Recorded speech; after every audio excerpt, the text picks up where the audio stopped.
Reaksi Jey Uso OG Bloodline akhirnya kembali. Update cedera parah Jade Cargill, WWE Draft akan longgar tahun depan, dan masih banyak lagi. Selamat datang di Extra News, di mana kita akan bahas berita-berita terkini tentang WWE. Sebelum kita lanjut, aku pengen kalian like dan share video ini ke teman-teman kalian yang suka WWE. Dan jangan lupa subscribe, soalnya channel ini upload video berita setiap hari. Reaksi Jey Uso OG Bloodline akhirnya kembali.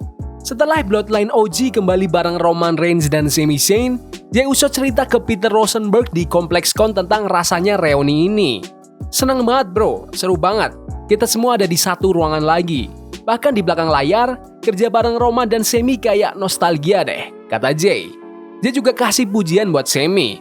Sami itu favoritku, baik di atas ring maupun di luar. Cara dia ngomong, kalau kalian perhatiin, dia beneran punya skill. Dia aktor, aman buat diajak kerja, dan dia bikin kerjaanku lebih gampang. Aku seneng banget dia ada di timku sekarang. Menurut kalian, apakah Jey Uso harus jadi tag team champions dengan Sami Zayn? Komen di bawah. Update cedera parah Jade Cargill. Setelah diserang habis-habisan, Jade Cargill ditemukan terkapar di atas mobil dengan kaca-kacanya yang pecah. Dia kemudian dibawa ke rumah sakit pakai ambulan. Sampai sekarang, WWE belum tahu siapa pelaku serangan ini. Meskipun banyak yang curiga ke Nia Jax, dia membantah keterlibatannya.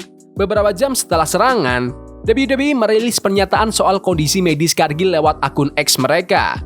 Breaking, Jade Cargill didiagnosis dengan cedera berikut: deep lumbar paraspinal muscle contusions, bruised kidney, sprain MCL di lutut kanan, tibial plateau bone bruise di lutut kanan, dan luka sobek di wajah. Belum ada jadwal pasti untuk kembalinya dia kering. Dengan cedera parah ini, belum jelas kapan Cargill bisa kembali. Bahkan kabarnya ini mungkin adalah cara untuk menutupi cedera asli Cargill, tapi belum ada yang dipastikan. Serangan di area parkir SmackDown ini nggak cuma bikin Cargill cedera parah, tapi juga bikin dia kehilangan peluang untuk jadi juara Women's US Championship dan kesempatan ikut pertandingan War Games di Survivor Series minggu ini. Menurut kalian, siapakah yang menyerang Jade Cargill? Komen di bawah. WWE Draft akan longgar tahun depan. Perubahan besar bakal terjadi di WWE tahun depan. Mulai Januari, Monday Night Raw resmi pindah dari USA Network ke Netflix. Ini pertama kalinya acara WWE akan tersedia secara eksklusif lewat layanan streaming, bukan TV kabel tradisional. Di pasar internasional, termasuk Indonesia, Netflix juga akan menggantikan WWE Network sebagai rumah bagi semua konten WWE mulai tanggal 1 Januari 2025. Perpindahan ini terjadi di saat-saat paling sibuk WWE, karena Royal Rumble di bulan Februari nanti bakal jadi awal perjalanan ke WrestleMania 41 di bulan April. Tapi, itu bukan satu-satunya perubahan besar. Menurut laporan terbaru, pembatasan antar roster akibat WWE Draft akan dilonggarkan sementara. Alasan utamanya adalah karena banyaknya event besar seperti Saturday Night's Main Event, perpindahan ke Netflix, dan build-up menuju Royal Rumble. Mulai sekarang hingga WrestleMania, bakal ada fleksibilitas soal siapa tampil di brand mana. Banyak acara dengan konsep yang melibatkan semua bintang besar. Belum jelas apakah setelah WrestleMania pembatasan akan kembali diterapkan atau tidak. Menurut kalian, apakah WWE harus pisah roster Raw dan SmackDown atau gabungkan saja? Komen di bawah. Paul Heyman yang menyatukan CM Punk dan Roman Reigns. CM Punk bikin kejutan dengan bergabung ke tim original Bloodline di Survivor Series yang diumumkan di episode SmackDown minggu kemarin setelah kembalinya Paul Heyman. Punk kini ada di tim Roman Reigns, Sami Zayn, Jimmy, dan Jey Uso untuk melawan Solo Sikoa, Tama Tonga, Tonga Loa, Jaka Fatu, dan Bronson Reed. Setelah membersihkan ring dari lawan, Punk dan Roman akhirnya berhadap-hadapan. Tapi dari ekspresi mereka, jelas banget kalau satu-satunya hal yang menyatukan mereka adalah Paul Heyman. Bahkan setelah acara selesai, WWE membagikan video momen seru Roman, Usos, dan Sami bikin pose khas Once Up, sementara Punk memilih pose khasnya Go to Sleep. Ini jadi reuni yang cukup nostalgia, karena Punk dan Roman gak pernah satu ring bareng sejak tahun 2014, waktu Punk berseteru dengan The Shield.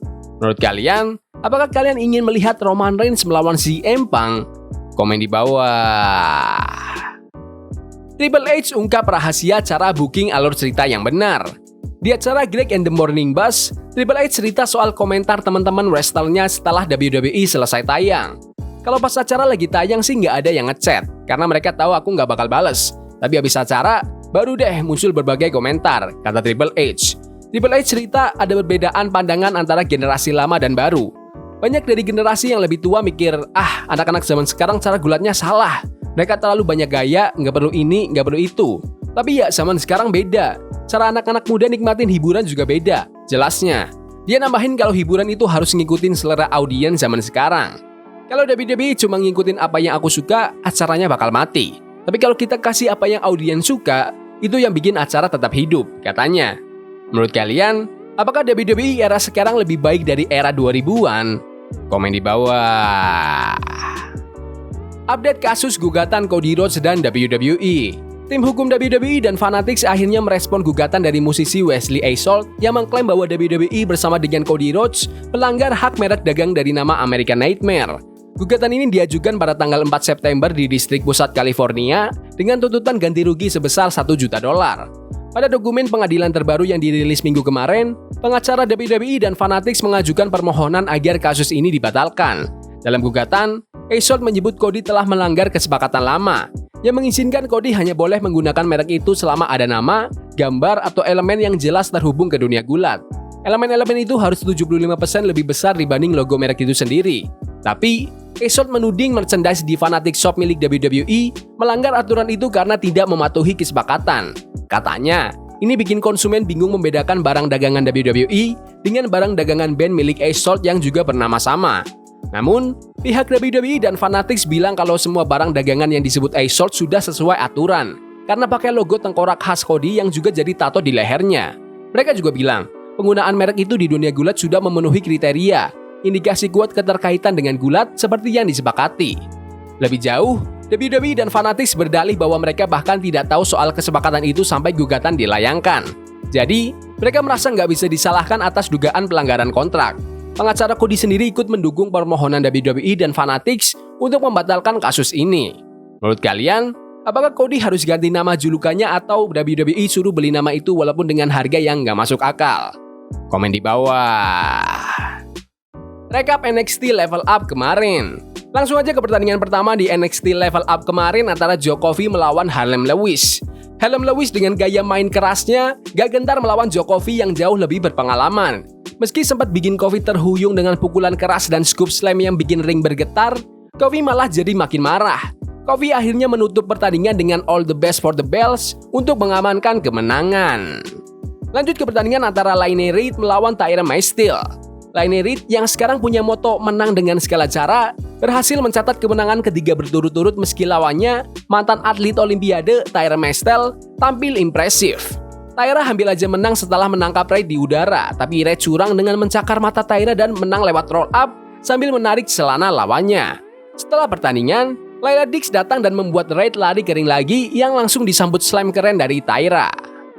Langsung aja ke pertandingan utama di NXT Level Up kemarin antara Dante Chen alias The Gatekeeper of NXT melawan Silo Hill, pendatang baru berbadan besar yang lagi naik daun. Meski Hill sempat mendominasi dengan clothesline keras dan neckbreaker, Chen akhirnya menutup pertandingan dengan sental touch untuk mencetak kemenangan yang penting. Menurut kalian gimana NXT Level Up kemarin? Bagus? Gak bagus? Komen di kolom komentar. Ya udah gitu aja video berita hari ini. Jangan lupa like dan subscribe ke channel ini karena aku pengen 7.500 subscriber di bulan ini. Tolong bantu. Yes boy. See you. Forbidden fire on Nico. Bunny for love we can hold. I wish we were